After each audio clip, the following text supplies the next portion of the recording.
You know, Hari, this one's for you. When I grew up in India, and I'm sure some of you grew up around the same time, population was the biggest problem. Everyone said we've got to cut our, population rate. I mean, so many kids are born every year. One Australia is added every year, and the biggest problem. From what you said, today it's our biggest asset. Yeah, you're right. We have a demographic advantage. Average age of an Indian in 2020 will be 29 years. Lowest in the world. If you compare it with Europe, it's going to be 37. Japan is going to hit 45 or so. So we are in a sweet spot as far as age is concerned. But the demographic advantage can only be taken if you really educate and skill your people who then are employable. I think that's our challenge. And if we do not crack this issue in the next 10 years, then we have a demographic disaster in making. So I think what I talked about on the skill side especially, and then building our education capacity, both primary, secondary, and then at the higher education level, in my view, is our biggest challenge. So maybe, Tiger, that's an innovation we can export to developing countries, or how to increase the population. I don't know about exporting, how to increase population, but part of the way companies like Hari's and ours have tackled the skills gap in markets like India is actually innovative enough to begin to start exporting into the US. And actually, I know companies are doing it, we are doing it. So the partnership that we have with universities is so deep in our delivery centers. Pick a Jaipur, pick a Calcutta, pick a Bangalore. These partnerships go into common course development that becomes content that gets taught by the universities during undergrad programs. They include people from these programs coming and spending time in the office to know how an organization works. Because the biggest skill gap, and Hari, you would agree with me, is not so much technical. It is technical as well, and that's a separate discussion. But it's also soft skills. They don't know how to communicate. I mean, they could be a gold medalist from an engineering college, gold medalist from a Bachelor of Arts or Commerce, but they won't know how to communicate, they won't know how to work in teams, they won't know how an organization works, they have no soft skills. Those people take a long time to be successful in organizations, to be valuable and productive. So part of our challenge, in that skill gap, even at the college level, let alone below that, is developing programs, and it's all at corporation expenses because the state doesn't contribute anything in this. Because the gap that is there in terms of education that the state has left behind has to be right now being taken up by corporations that have a big training budget. Absolutely. So let's go ahead with the question. Hi Tiger, hi Hari, hi. My name is Atul Kumar. I'm a non-IIT and I am Ahmedabad alumni like Tiger. My question is related to the skill gap we have been discussing. Currently we are discussing in terms of pretty macro, developing country, emerging countries and developed country. My feeling is that India is a country of 1.3 billion people. So it's better if we start treating India, various pockets of India. I'm from Bihar, so my passion comes from Bihar. Start treating those sectors within a Bihar or UP or Orissa. We have many Indias, just like in the world economy, India is a skill area. So why don't we start treating those specific sectors, the eastern corridor in India and other sectors, as those demographic dividend? Because I don't know if you know the statistics, Bihar has the largest percentage of young population, and it's an opportunity in terms of cost. So rather than having the next center in Bangalore or Hyderabad or Jaipur, I would think of Karachi or Patna or Jamshedpur or Bhubaneswar. Bhubaneswar I think we already have. So that's my question. So, we've always been a big believer that you tap into tier 3, tier 4 cities, you tap into tier 3, tier 4 countries, you go into a country or a city before anyone else does, you capture market share, you establish the ecosystem with universities, you establish your brand, and that's how you're successful. Big believers. But there's one or two criteria that ecosystem has to satisfy before it even enters the radar screen. I mean, it must be a safe place. You can't have an unsafe place. It must have some level of governance, even if it's some level. And there are big challenges in some of the places that you named, which is, governance is so bad that you're scared to go there. But you're absolutely right. I mean, the search is for those types of places. There is huge diversity and variation in those pockets between a Bombay and a Bangalore and those types of places. No question. I'll just add, on the skill issue, one of the things that we find is on attitude. Now, one of the things, if you go into any school, rural school in India, you ask the kids, what do you want to become when you grow up? Chances are they will say, I want to become an engineer or a doctor or an accountant. Everybody is looking for a white collar kind of job. Babu banna hai humko. Now, and we find this at the grassroots level. You provide soft skills to people. We train them for working in QSR restaurants. Now, 20% of them, of those rural kids, go back because they say, we are from a higher caste. We can't clean the floor. Now, the attitudinal part is also a challenge, and I think that training is also required. That everybody will not be an engineer. Everybody is not going to be a doctor. So working with hands, and today, just to give you an example, a Babu gets a salary of maybe 7,000 rupees, who's just a pure simple bookkeeper. But today, drivers would get 15 to 20,000 rupees. But sometimes he does not want to take that job.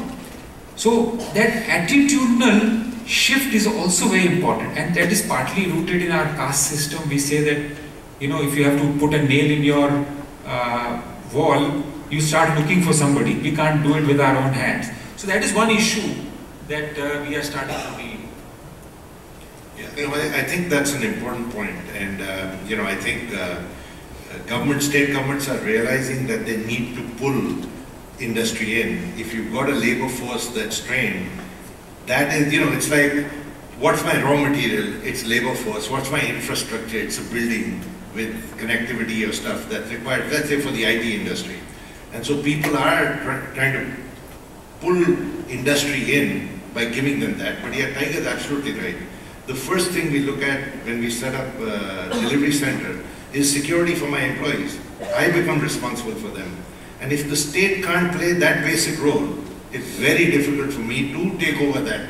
In any case, even in Delhi, we have a fight with the state. Every time some taxi driver has raped some girl who's gone at DPO, even after he's dropped her at the gate of her complex, the company is held responsible, or at least the press says, the media says the company is responsible. Whereas this is a law and order situation, the state has to be responsible.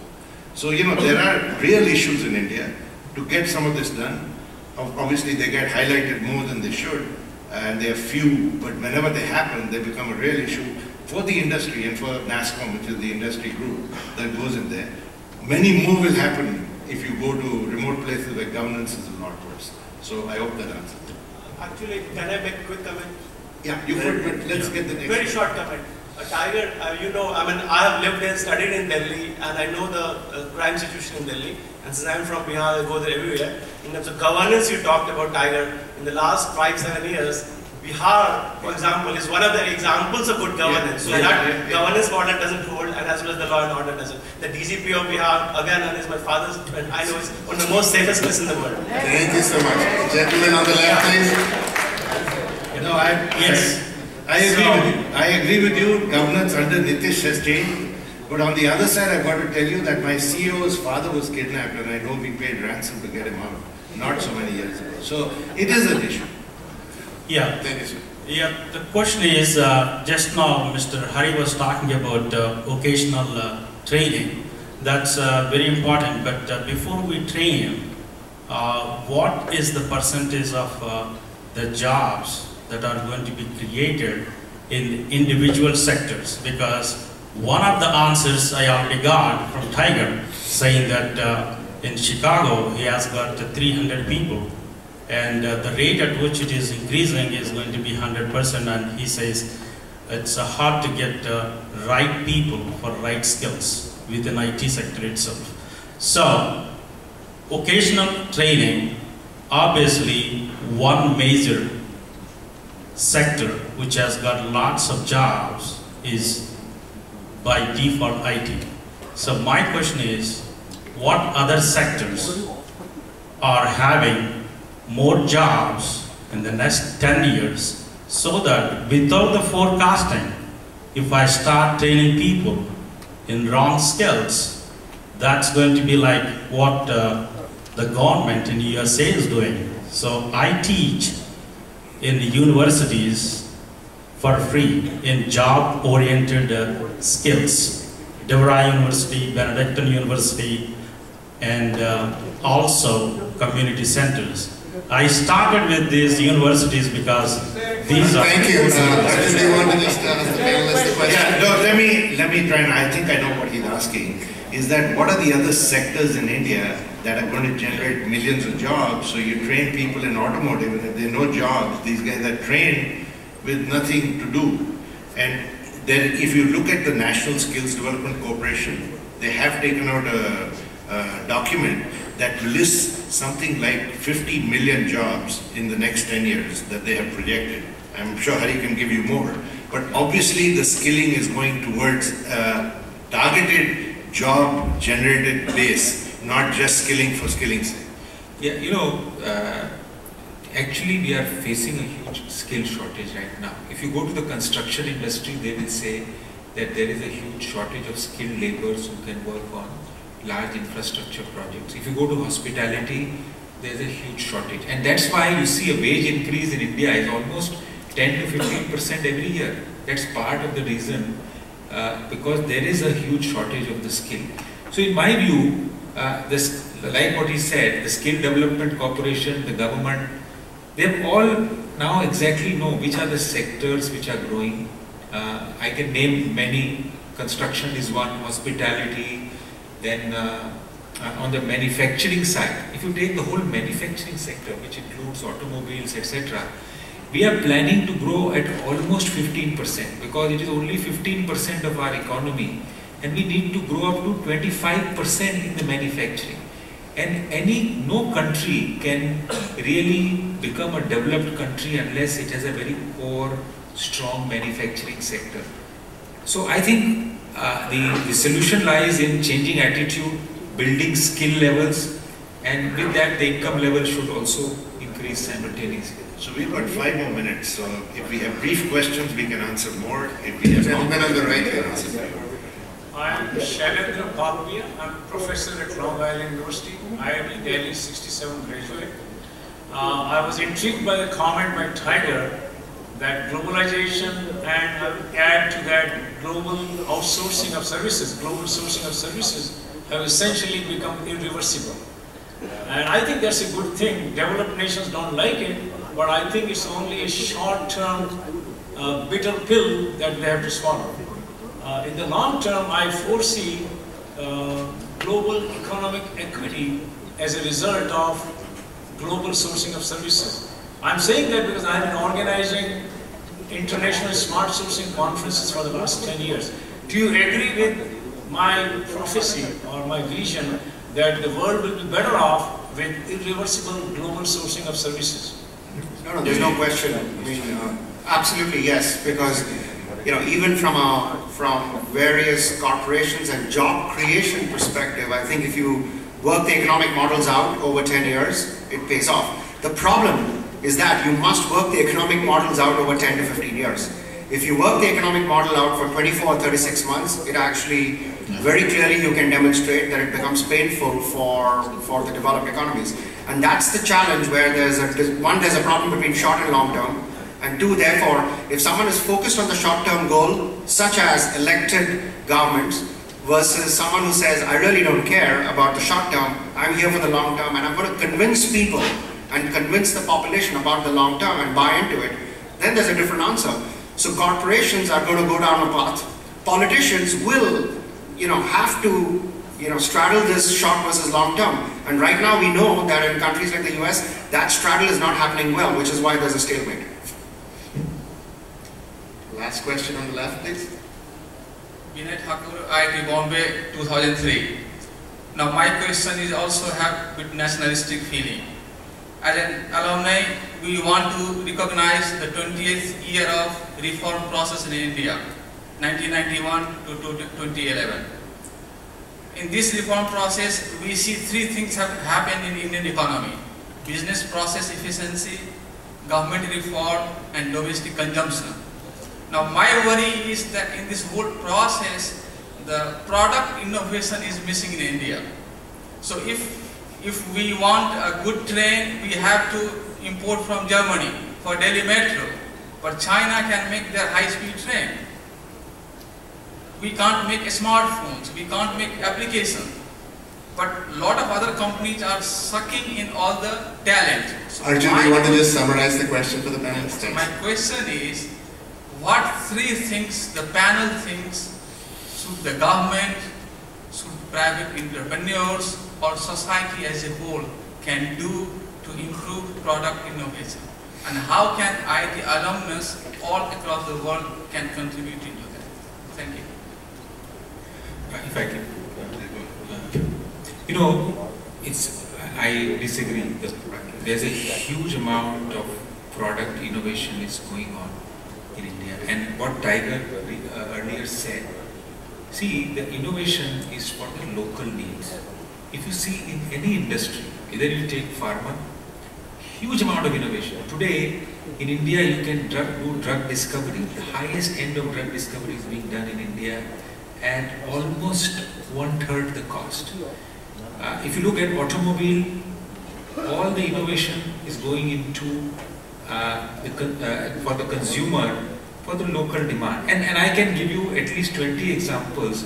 So sometimes you don't see it because almost all the innovations are now going for the need of the local market.